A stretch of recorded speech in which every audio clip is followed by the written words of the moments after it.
So, will you able to see, sir? Hello? Yes, we can able. Yes, Yeah. yes, sir. Hello all. Today I am going to explain the topic regarding trigger best practices. Yeah, I am going to cover some of the important trigger best practices, and starting with one project per object. It is nothing but we should write only one trigger per object, because if we are using multiple triggers for a single object, we cannot guarantee the order of executions. Like example, if we are using 2 to 4 triggers for an object, uh, it is difficult to predict which trigger is going to execute first, which is second. The order of execution is not guaranteed.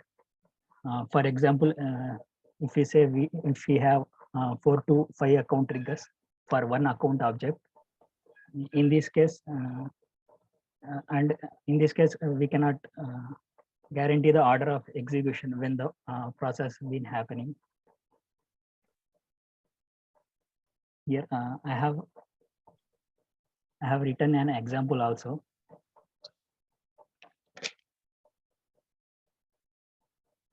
Here you can see I have written 3 account triggers on an account object, and they have 3 logics: logic 1 and logic 2 and logic 3.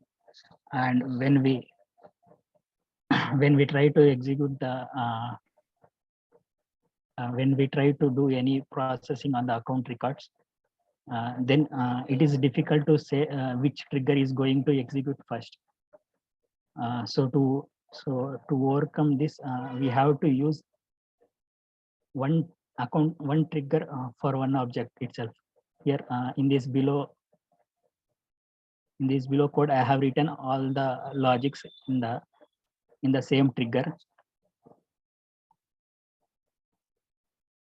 So instead of using n number of triggers on one object, it is always better we should use one trigger for one object. Also, if here logic 2, if you see account trigger 2,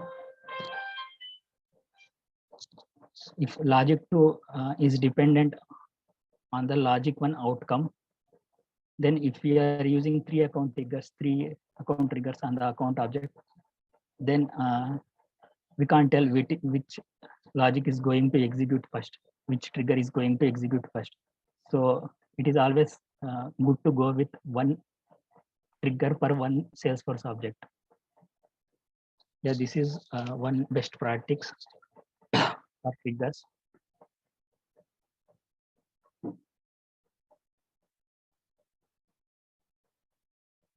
And then the second one is bulkify your code. Yeah, bulkify your code is nothing but handling of multiple records at a time efficiently.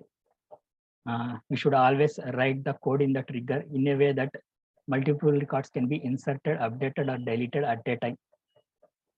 In order to achieve so, we'll use collections, SOQL queries, and DML operations, as well as for loops efficiently and in an effective way. So I have mentioned some points here, like avoid SOQL queries or DML statements inside for loop. And yeah, we have to always write the SOQL queries and DML status outside the for loops. And then minimizing the DML operations. Yeah, we should always try to minimize the DML operations as well as SOQL statements. Yeah, and also we have to use collections.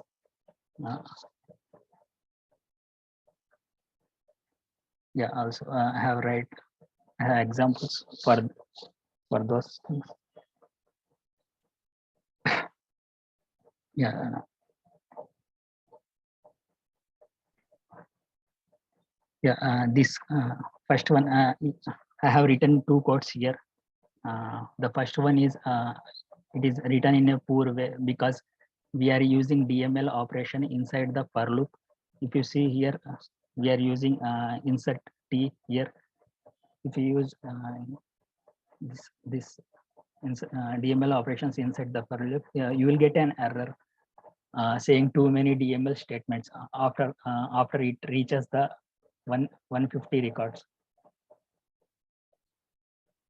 So it is the now you can see below written code.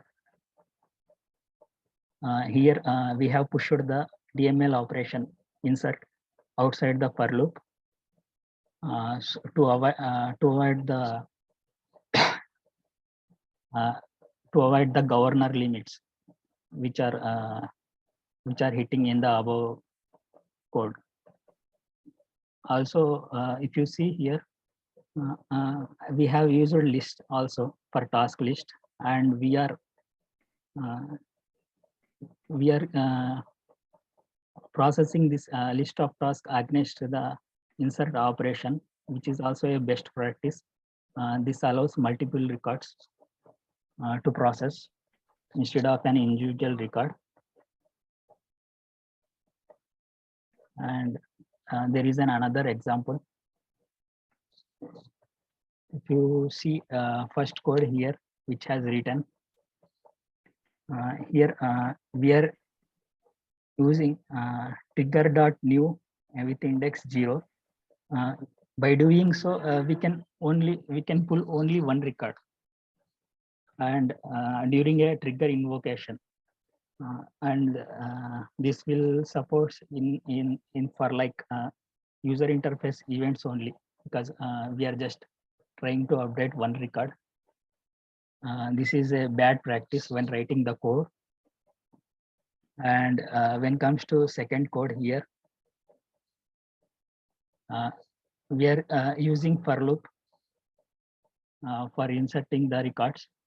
But what we are doing here is we are using SOQL query inside the for loop.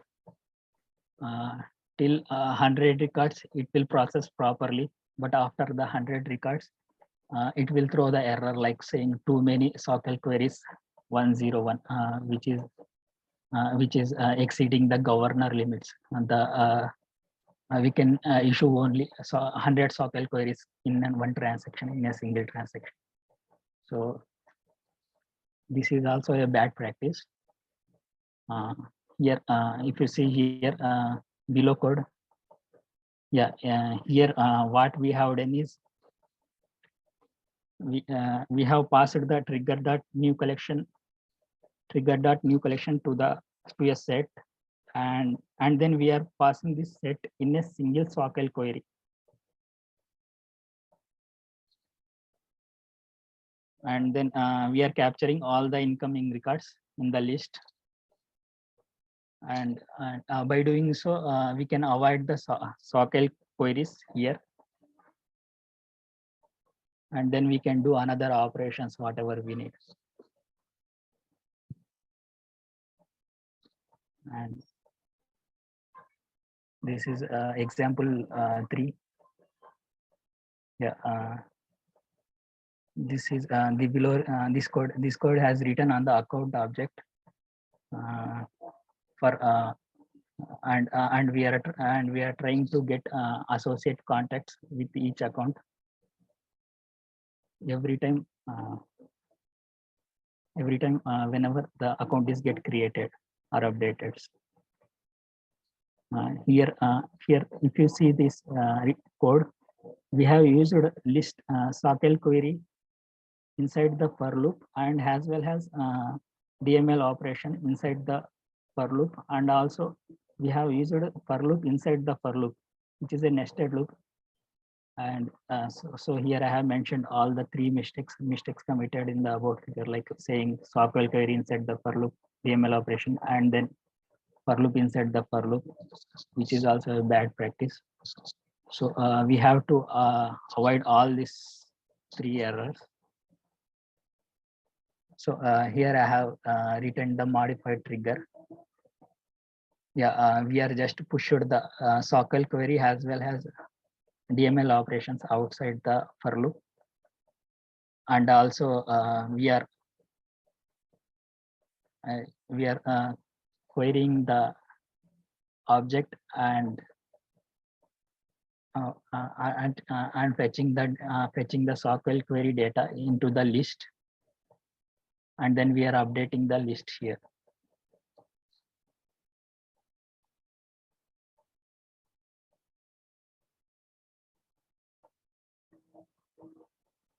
Yeah, here use of map of sales or Salesforce object.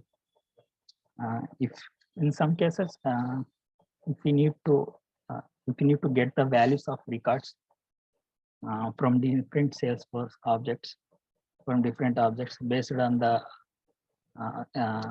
looped objects, we'll use map of objects in such a cases to get the values, and then to avoid the SQL queries. Yeah, this here it is nothing but we are using collection and SQL queries combining here. It is also a good practice for writing a efficient code. See, if you can see here, we are just querying the account object, and it and just storing all the values in the account map, and then using same thing account map, we are again querying using the related object, which is contact, and then we are moving the data again to the contact CON, and by using that we can get the account related data which is associated with the contact fields.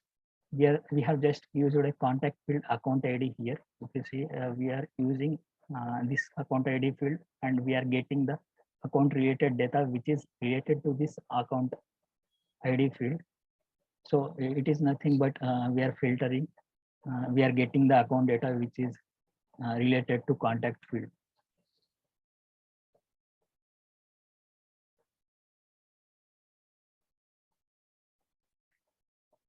Yeah, here it is SQL query for loop.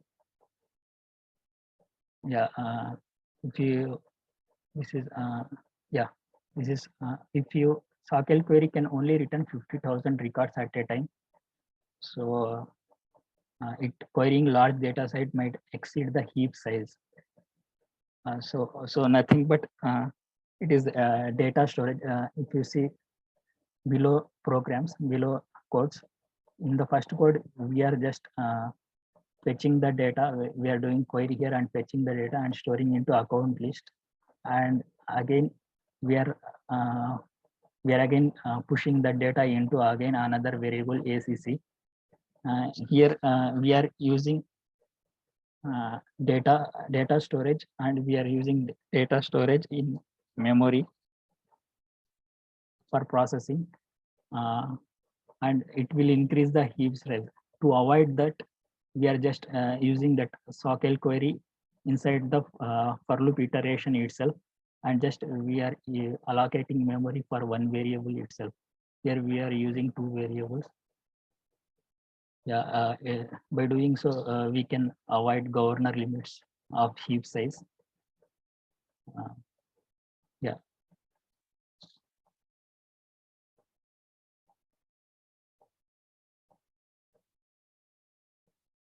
This one, another, this topic is related to trigger handler. Trigger handler is nothing but creating Apex using Apex class methods inside the triggers. Yeah, for doing that, we have to write trigger class with methods and logic first, and then we have to use those methods in inside our trigger, and then we have to call whatever the triggers we are needed for the process. Yeah, here I have mentioned the advantages of using trigger handler. Yeah, it obviously reduces the complexity of writing all business logic in trigger, since we are writing most of the methods and logics inside the class. So and also the length of the code in the trigger is not that much lengthy, and understanding and readability of code also is easy. Yeah, here this is logicless trigger, since we are using a logic in classes. Also, we can create different objects classes and in different objects and call those classes in handler class also. It will reduce the complexity of handler class also if you do so.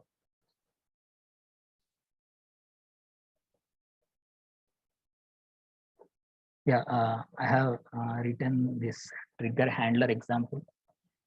I've just, if you see here, I've just created a handler class, contact trigger handler, and I have used the method before insert logic. Yeah, it is, I have used it before insert logic has a name. It is based on context. So it is also good practice. And we are, and in below here, if you see here, I am just calling those that before insert logic method in our trigger by using the class name, since I have used static return type. Yeah, we are just it is nothing but trigger handler is nothing but calling the class methods into trigger. Here I have just used two logics in codes in real time. You can see a number of logics.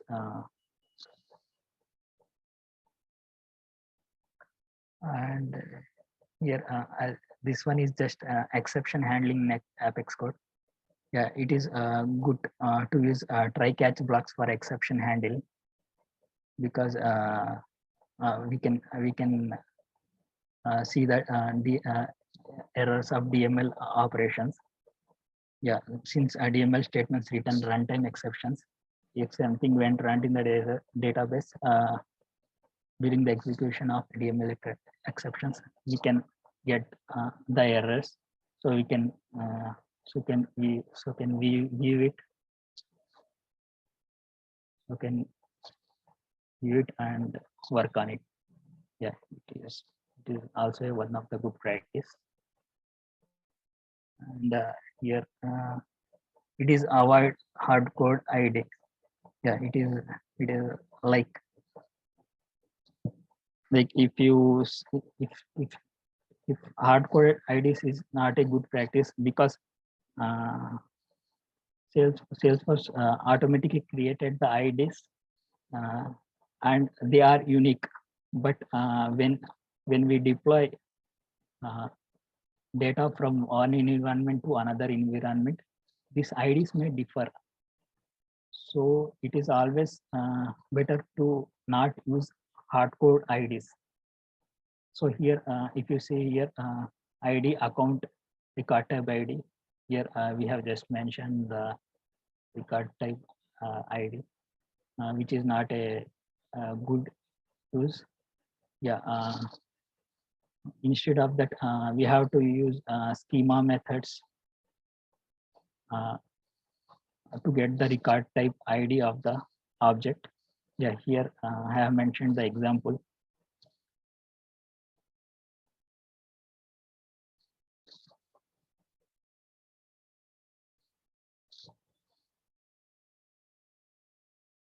Yeah, that's it. I have just covered the topics which I have learned in classes, and as well as I searched in the web, whatever I have searched in the web.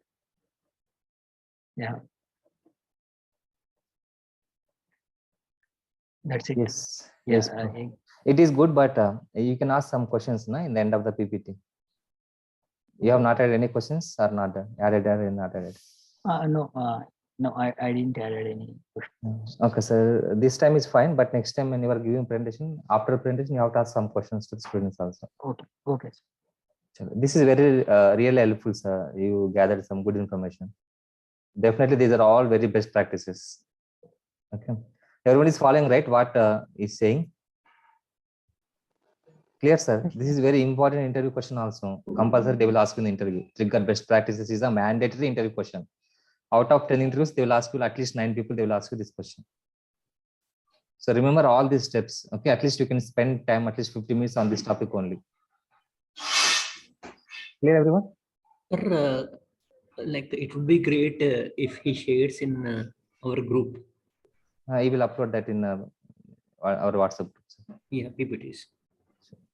Okay, sir. Thanks, everyone, sir.